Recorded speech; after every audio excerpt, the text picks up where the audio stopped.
Hello everyone, this is Saurabh Shyam and I welcome you all at conceptual learning point. तो जावा series की 8वीं lecture में आज आप लोग का स्वागत है। आज का क्वेश्चन है WAP to add, subtract, multiply और डिवाइड टू नंबर। हमको क्या करना है? दो नंबर को जोड़ना है, सब्ट्रैक्ट करना है, मल्टीप्लाई करना है, डिवाइड करना है। ठीक है, तो चलिए देखते हैं। सबसे पहले import Java dot यूटिल dot scanner. Again import क्या है? इंपोर्ट है हमारा कीवर्ड, एक्सप्लेन कर चुका हूं। अगर आप लोग को कुछ भी समझने में प्रॉब्लम होगा, हर एक कीवर्ड को और हर एक वर्ड को मैं एक्सप्लेन कर चुका हूं, उसका लिंक मैं वीडियो के डिस्क्रिप्शन में डाल दूंगा।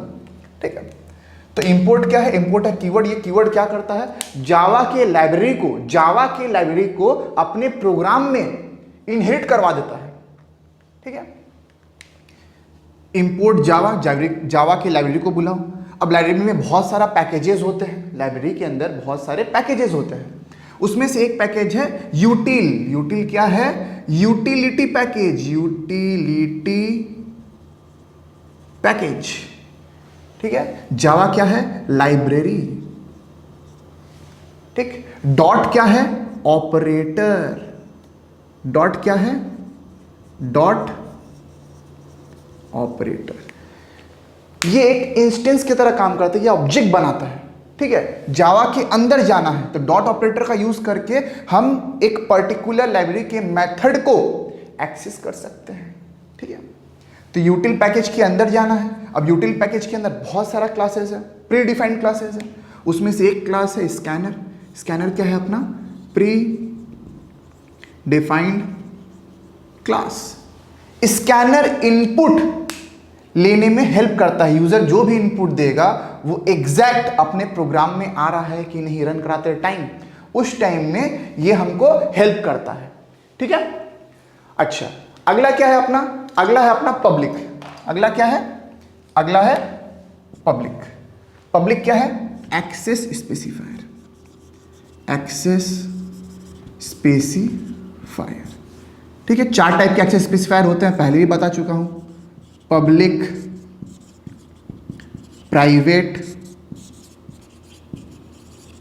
Protected and default. Access specifier हमको बताता है कि अपने प्रोग्राम को कौन एक्सेस कर सकता है, अपने प्रोग्राम को कौन एक्सेस कर सकता है। और ये जो क्लास है ये हमारा आउटर क्लास है। ये जो क्लास है आउटर क्लास है, सबसे पहला क्लास जो बाहर में है। अगर मैं आउटर क्लास को पब्लिक नहीं करूंगा, JVM इसको एक्सेस नहीं कर पाएगा।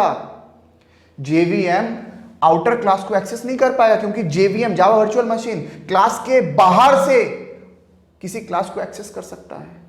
ठीक है, तो इस कारण हम आउटर क्लास को प्राइवेट या प्रोटेक्टेड नहीं कर सकते। हाँ, इनर क्लास को हम प्राइवेट प्रोटेक्टेड कर सकते हैं, जिसके लिए हमको ऑब्जेक्ट बनाना पड़ेगा, पर आउटर क्लास को हम लोग प्राइवेट या प्रोटेक्टेड नहीं करते हैं। अगेन ये क्लास क्या है? क्लास है हमारा कीवर्ड। क्लास कंस्ट्रक्ट करने के लिए हम लोग कीवर्ड यूज करते हैं क्लास। ठीक है, और मेरे क्लास का नाम है कैलकुलेटर। कैलकुलेटर कौन बना रहा है? हम बना रहे हैं, यूजर बना रहा है। तो ये कौन सा क्लास हुआ? ये हुआ यूजर डिफाइंड क्लास। देखिए सी कैपिटल में, मैंने आपको पहले ही बता चुका कि किसी भी वर्ड का पहला लेटर कैपिटल होगा, वो क्या होगा? वो अपना होगा क्लास। वो क्या होगा? अपना होगा क्लास। दो टाइप का क्लास होता है, एक होता है प्री डिफाइंड, एक होता है यूजर डिफाइंड। जो पहले से डिफाइन किया हुआ है उसको बोलते हैं प्री डिफाइंड क्लास, जो हम लोग बनाते हैं उसको बोलते हैं यूजर डिफाइंड क्लास। क्लियर? अच्छा, देखिए यहां पर सेमीकोलन दिया नहीं हूं मैं, क्योंकि अभी क्लास का मेंबर्स या क्लास को डिस्क्राइब करना या क्लास को डिफाइन करना बचा हुआ है। ठीक है, अगर मैं यहां पर सेमीकोलन दे देता, टर्मिनेट हो जाता ये स्टेटमेंट। अब ये जो पूरा बॉडी मैं लिखा हूं, ये इसका पार्ट नहीं रहता, इस कारण यहां पर सेमीकोलन नहीं होगा। शॉर्टकट क्या बताया था? जिस भी मेथड का, जिस भी क्लास का, जिस भी फंक्शन का अपना ओपनिंग ब्रेस होगा, अपना ओपनिंग ब्रेस होगा, उसके पहले या उस पर सेमीकोलन नहीं होगा। ठीक है, तो ये जो ओपनिंग ब्रेस है ये किसका है? ये है पब्लिक क्लास कैलकुलेटर का। तो इस ओपनिंग ब्रेस के पहले सेमीकोलन नहीं है। ठीक है। अच्छा, next statement, public static void main. Public static void main, इसको मैं डिटेल में एक्सप्लेन कर चुका हूं, how to add two numbers के अंदर। मैं डिस्क्रिप्शन में लिंक डाल दूंगा। ठीक है, वापस से थोड़ा सा ब्रीफ में बता देता हूं। पब्लिक अगेन क्या है? Access specifier. स्टैटिक क्या है? स्टैटिक है कीवर्ड। ठीक है, अगर मैं किसी भी फंक्शन या मेथड को स्टैटिक कर दूं तो उसका ऑब्जेक्ट बनाने का जरूरत नहीं पड़ता है। इस मेन को एक्सेस कौन करेगा? इस मेन को एक्सेस करेगा जावा वर्चुअल मशीन। तो बिना किसी ऑब्जेक्ट क्रिएशन के वो इस मेन को एक्सेस कर पाए, इस कारण हम लोग मेन को स्टैटिक करते हैं। ठीक है। अच्छा, वॉइड क्या है? वॉइड है रिटर्न टाइप। मेन फंक्शन कुछ भी रिटर्न नहीं करता है। मेन फंक्शन कुछ भी रिटर्न नहीं करता है, इस कारण मेन जो है वो वॉइड है। जब प्रोग्राम एंड हो जाएगा ये कुछ भी रिटर्न नहीं करेगा। ठीक है। स्टैटिक मतलब बिना ऑब्जेक्ट के एक्सेस कर पाएगा। No object required, no object required. Main क्या है? मेन मेथड है या फंक्शन है। हर प्रोग्राम में सिर्फ एक ही मेन होगा। बहुत बार बता चुका हूं आपको, हर प्रोग्राम में सिर्फ एक ही मेन हो सकता है। अच्छा, मेन का ये पैरामीटर है। ये पूरा जो ब्रैकेट के अंदर, ये फंक्शन ब्रैकेट के अंदर जो मैंने लिखा है, ये क्या है? ये है पैरामीटर। ठीक है। अगेन देखिए, स्ट्रिंग कैस कैपिटल है, तो ये स्ट्रिंग क्या हुआ? Pre defined class. ARGS क्या है? Variable name. वेरिएबल नेम, यहां पर आप कोई भी नाम दे सकते हैं। ये क्या है? Array bracket. एरे ब्रैकेट मतलब हम यहां पर क्या डिक्लेयर कर रहे हैं? एरे डिक्लेयर कर रहे हैं। एरे डिक्लेरेशन हो रहा है यहां पर। तो मेन का पैरामीटर में हम लोग क्या पास कराते हैं? मेन का पैरामीटर में हम लोग स्ट्रिंग एरे पास कराते हैं। स्ट्रिंग एरे अगर नहीं पास कराएंगे मेन रन नहीं करेगा। अगर मेन रन नहीं करेगा मेरा प्रोग्राम रन नहीं करेगा। ठीक है। मेन ये पैरामीटर यूज करता है अपने पूरे कोड को एग्जीक्यूट करवाने के लिए। ठीक है। तो पब्लिक स्टैटिक वॉइड मेन बहुत शॉर्ट में बताया हूं इसमें, इस वीडियो में मैं। पब्लिक क्या है? Access specifier. स्टैटिक क्या है? कीवर्ड। क्या करेगा? मेन का ऑब्जेक्ट नहीं बनेगा और जेवीएम बिना ऑब्जेक्ट बना ही इस मेन क्लास को इस मेन मेथड को एक्सेस कर पाएगा। वॉइड, काम कंप्लीट होने के बाद मेन कुछ भी चीज रिटर्न नहीं करेगा। मेन मेथड या मेन फंक्शन है, हर प्रोग्राम में सिर्फ एक ही मेन होता है। स्ट्रिंग ARGS, ये पूरा क्या है? ये पूरा है पैरामीटर। बिना इस पैरामीटर के पास किए मेन एग्जीक्यूट ही नहीं होगा। क्लियर? अच्छा, अगर हम इसमें से कोई भी चीज नहीं दे, स्टैटिक नहीं लिखे, एरर आ जाएगा। जेवीएम रन ही नहीं करेगा, पहचान ही नहीं पाएगा ये मेन क्या है। वॉइड, फिर से एरर आएगा। अगर मैं स्ट्रिंग ARGS ना दूं फिर भी एरर आएगा। ठीक है। तो इसको एज अ सिंटेक्स डिफाइन किया गया था जावा के डेवलपर के थ्रू। ठीक है। अगला स्टेटमेंट, अब मेन। अच्छा, दूसरा चीज हमको पता है कि जावा उप्स के प्रिंसिपल को फॉलो करता है। जावा किसके प्रिंसिपल को फॉलो करता है? उप्स के प्रिंसिपल को। तो हमको क्लास के अंदर सब कुछ डिफाइन करना पड़ता है। इस कारण जावा में मेन को एक क्लास के अंदर हम लोग डिफाइन करते हैं। C++ में हम लोग क्लास के बाहर डिफाइन कर सकते थे। C++ में हम लोग क्लास के बाहर डिफाइन कर सकते थे। ठीक है। सी में हम लोग का क्लास और ऑब्जेक्ट होता ही नहीं था। ठीक है। पर जावा क्या है? ऑब्जेक्ट ओरिएंटेड प्रोग्रामिंग लैंग्वेज है या सिस्टम है। इस कारण हमको मेन को एक क्लास के अंदर डिफाइन करना पड़ता है। अब स्टार्ट हो रहा है मेन का बॉडी। क्या स्टार्ट हो रहा है? मेन का बॉडी। तो मेन के पास अपना ओपनिंग ब्रेस है, इस कारण इसके पास सेमीकोलन नहीं होगा। अगर मैं यहां पर सेमीकोलन दे दूं, ये स्टेटमेंट यहीं टर्मिनेट हो जाएगा, मतलब ये बॉडी खत्म हो जाएगा, ये बॉडी इसका नहीं रहेगा। ठीक है। इस कारण यहां पर सेमीकोलन नहीं है। अच्छा, फ्लोट क्या है? फ्लोट है हमारा डेटा टाइप, डेटा टाइप अपना लेक्चर 06 उसी के ऊपर था, डेटा टाइप के ऊपर था। इसका भी लिंक मैं डिस्क्रिप्शन में डाल दूंगा। अपने पास 8 टाइप का डेटा टाइप होता है, ठीक है। उसमें से फ्लोट एक डेटा टाइप है। फ्लोट पॉइंट वाले वेरिएबल को या डेसिमल वैल्यू को स्टोर करवाता है। फ्लोट के पास कितना घर का स्पेस होता है? फ्लोट के पास 32 बिट का स्पेस होता है, ठीक है। ए और बी क्या है? इनपुट वेरिएबल, ठीक है। 2 नंबर को ऐड करना है तो 2 नंबर के लिए हम 2 वेरिएबल ले रहे हैं, ए और बी। इनपुट वेरिएबल है। ऐड क्या है? आउटपुट वेरिएबल, एडिशन के लिए। सब क्या है? आउटपुट वेरिएबल, सब्ट्रैक्शन के लिए। मल क्या है? मल्टीप्लिकेशन के लिए आउटपुट वेरिएबल। और ये डिफ क्या है? डिवीजन के लिए आउटपुट वेरिएबल, ठीक है।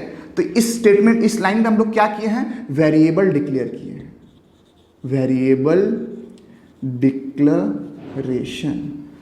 और ये क्या है? कमेंट लाइन, ठीक है। अच्छा, स्कैनर एससी, हमको एक नया स्कैनर चाहिए ताकि हम इनपुट को अपने प्रोग्राम में ले पाए। किसके थ्रू? स्कैनर के थ्रू, ठीक है। ये स्कैनर क्या है? प्री डिफाइंड क्लास है जो किसके अंदर रहता है? यूटिल पैकेज के अंदर रहता है, ठीक है। स्कैनर एससी ये क्या है? Reference object.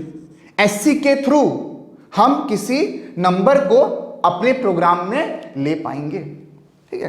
तो एससी को कैसा बनाना पड़ेगा? एससी को स्कैनर जैसा बनाना पड़ेगा। उसके कारण हम लोग एससी को स्कैनर जैसा बना रहे हैं न्यू कीवर्ड का यूज करके। न्यू क्या है? कीवर्ड। न्यू क्या है? कीवर्ड है। एक नया स्कैनर बनेगा, new scanner. System dot in, इसको भी मैं एक्सप्लेन कर चुका हूं। सिस्टम अगेन क्या है? प्री डिफाइंड क्लास है, ठीक है। और इन क्या है? इनपुट फंक्शन है। इनपुट स्ट्रीम इन ये भी डिफाइंड है। कहां डिफाइंड है? सिस्टम के अंदर डिफाइंड है। सिस्टम प्री डिफाइंड क्लास के अंदर इनपुट स्ट्रीम इन डिफाइन है पहले से ही, ठीक है, एज अ फंक्शन। और ये सिस्टम कहां डिफाइन है? सिस्टम डिफाइन है जावा डॉट लाइन के अंदर, ठीक है। इसको भी मैं पहले एक्सप्लेन कर चुका हूं। अगेन आइए आप देखिए, सेमीकोलन, ये टर्मिनेट हो गया statement. System dot out dot print ln, enter the value of A and B. मैं ए और बी का वैल्यू मांग रहा हूं, किससे? यूजर से। System dot out dot print ln, ठीक है। अगेन सिस्टम क्या है? प्री डिफाइंड क्लास है। डॉट क्या है? डॉट ऑपरेटर है। आउट क्या है? बता चुका हूं। आउट मेरा आउटपुट स्ट्रीम है, आउटपुट स्ट्रीम। उसके अंदर कौन डिफाइन है? प्रिंट। प्रिंट एलन क्या है? New line. एलन क्या है? New line. ये प्रिंट होने के बाद ये कर्सर नया लाइन में चला जाएगा, ठीक है। System dot out dot print ln, enter the value of A and B. A और बी का वैल्यू दीजिए। ये तो हम मांगे, अब बैठाने का काम कौन करेगा? Next. A equal to S C dot next, अगला इंटीजर दीजिए।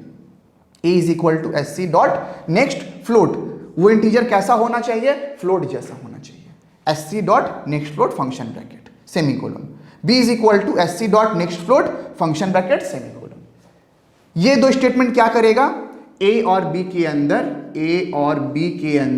वेरिएबल के अंदर वैल्यू को स्टोर करवा देगा, ठीक है। सपोज करिए ये डाला 5, ये डाला 3, ठीक है। अब आ रहा है कैलकुलेशन पोर्शन। ये पोर्शन पूरा क्या है? कैलकुलेशन पोर्शन है, ठीक है। Add is equal to A plus B. A और बी ऐड होगा और किस वेरिएबल के अंदर स्टोर हो जाएगा? 5 + 3 8। ऐड वेरिएबल के अंदर स्टोर हो गया। Sub equal to A minus B,